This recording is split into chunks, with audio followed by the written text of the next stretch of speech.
costumbres indígenas que se conservan en México y pocos conocen. El día de hoy te hablaremos del importante legado que nos dejaron los pueblos indígenas y que siguen presentes en la actualidad.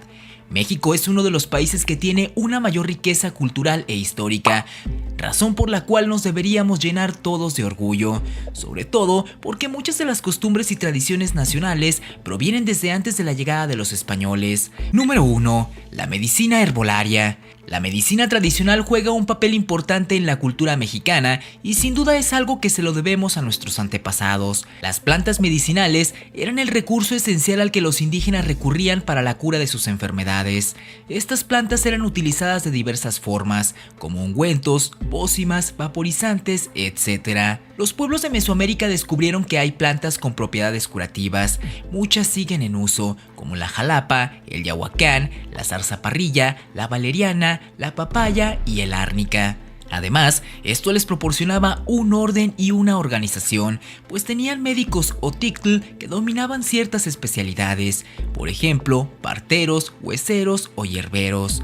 Había mercados de plantas medicinales que el pueblo en general visitaba para comprar o consultar a los médicos. Los mexicas alcanzaron grandes avances en la medicina antigua, pues incluso llegaron a hacer cirugías y tratar infecciones con ayuda de tortillas viejas ya con hongos que eran utilizadas como antibióticos. A partir del siglo XVI, con la llegada de los españoles, los remedios nativos y las especies prehispánicas se fusionaron o complementaron con los conocimientos de los conquistadores. Fue de esta forma que la herbolaria mexicana se desarrolló notablemente, ya que los españoles quedaron maravillados con la belleza y diversidad natural del territorio, construyendo hospitales de herbolaria medicinal.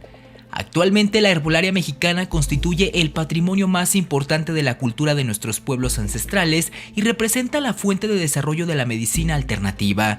Asimismo, México ocupa el segundo lugar a nivel mundial en riqueza taxonómica de plantas medicinales, después de China con 4.500 especies existentes. En nuestros días, seguimos curándonos de algunas enfermedades con plantas y hierbas tal como lo hacían nuestros antepasados. Incluso todavía existen tiendas naturistas o puestos donde se puede acudir a comprar alguna de estas plantas medicinales.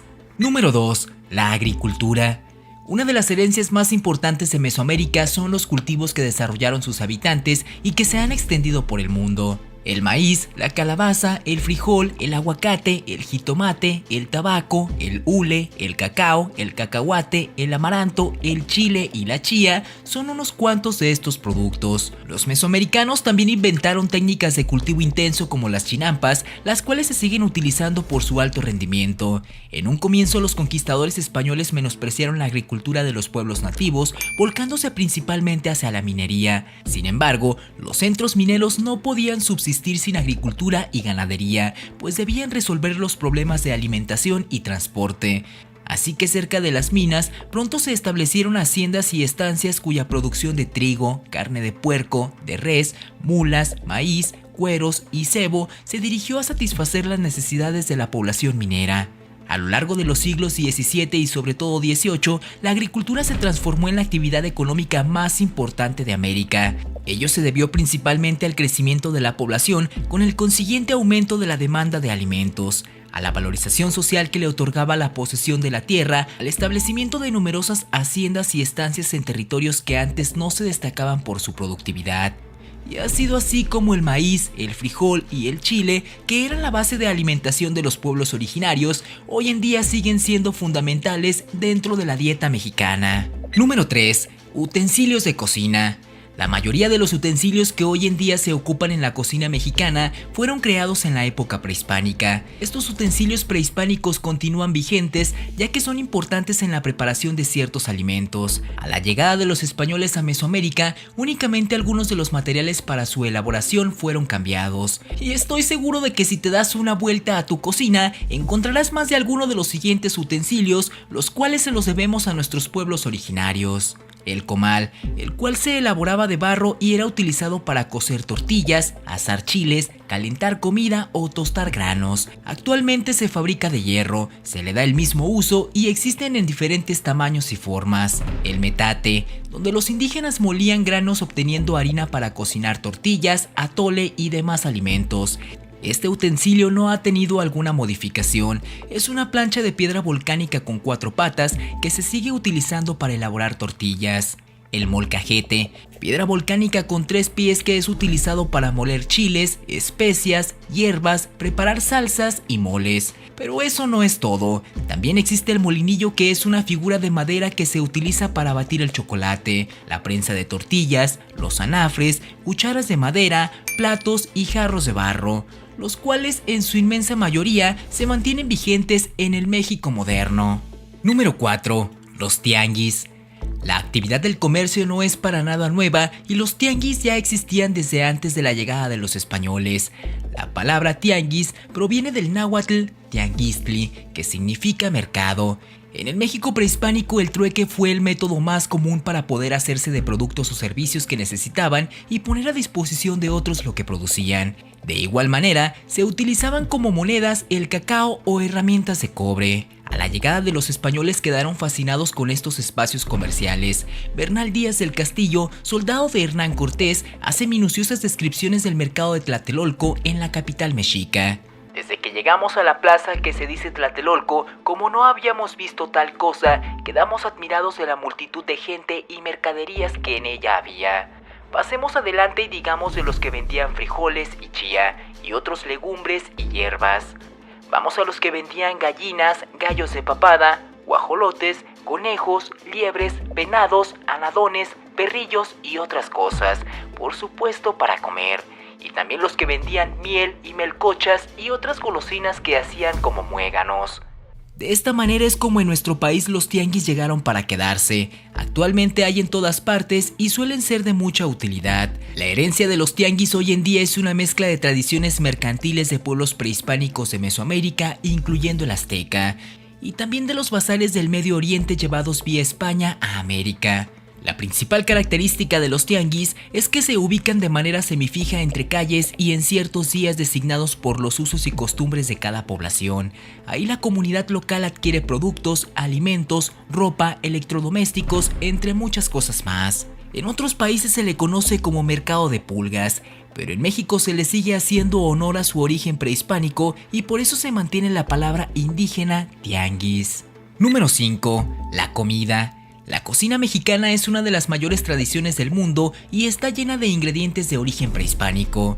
A base de frijoles, maíz y chile, los mexicanos seguimos practicando esta herencia tal como lo hacían nuestros antepasados. Muchas cosas que comemos en nuestro día a día son herencia indígena, como las tortillas, los tamales, el atole, el pinole, el pozole e incluso el chocolate, ya sea como dulce o como bebida. El amaranto preparado con miel es esa golosina que llamamos alegría. El chicle que se producía en la zona maya dio origen a la goma de mascar, que hoy en día es una industria importante. Número 6. Las bebidas. Y si la riqueza gastronómica en relación a los alimentos es muy variada en México, podemos decir exactamente lo mismo sobre las bebidas tradicionales que son herencia de nuestros pueblos originarios. Estas fueron creadas en aquel entonces a base de semillas, frutos y plantas. En la actualidad, aún consumimos algunas bebidas de origen prehispánico que son unas verdaderas joyas y que tienen como base esos ingredientes que nos identifican culturalmente ante el mundo entero: maíz, chile y cacao. Claro que no podemos olvidarnos del agave. ¿Cuántas veces no has tomado un rico chocolate o una agua de fruta? ¿Y qué decir del pulque, el tejuino o un tequila? También no podemos olvidarnos de un rico atole o champurrado. Y estas son tan solo una pequeña muestra de la enorme variedad de bebidas típicas que existen en nuestro país y que son resultado de nuestra herencia prehispánica. Número 7. Una lengua pluricultural. Si bien es cierto que la conquista española trajo como resultado la imposición de su idioma y hoy en día la gran mayoría de los mexicanos es la lengua que habla, también resulta innegable la enorme influencia que tuvieron principalmente el náhuatl y el maya para enriquecer nuestro vocabulario, pues muchas palabras que utilizamos en la actualidad provienen de estas lenguas. Así, podemos poner de ejemplo algunos como aguacate, chicle, chocolate, ejote, guajolote, mecate, papalote, petacas, sopilote, cacahuate, entre muchas otras más. E incluso tenemos una riqueza cultural tan amplia que para nombrar una misma cosa tanto podemos utilizar una palabra de origen española como una de origen indígena. Así, podemos usar la palabra náhuatl cuate o la palabra española amigo. Número 8. La apariencia física. Esta es la herencia más notable que nos recuerda que descendemos de una raza indígena. Es una herencia que ha prevalecido en algunos lugares de la República Mexicana de una forma más marcada que en otros. La piel morena, el cabello negro, poco vello corporal y los ojos rasgados son algunos rasgos indígenas que hemos heredado a través del tiempo la mayoría de los mexicanos. Y aunque el mestizaje, la mezcla racial y las inmigraciones sociales han provocado que en algunas zonas del país estos rasgos sean cada vez menos notorios, en otras partes de México resultan aún muy evidentes, como es el caso de Veracruz o Tabasco, donde gran parte de la población comparte rasgos físicos con los antiguos olmecas. O también sucede esto con los yucatecos, que conservan características de la cultura maya, aspectos que nos deben hacer sentirnos orgullosos de una herencia rica de parte de los pueblos originarios. Te esperamos en nuestro siguiente video. Nos vemos, hasta la próxima.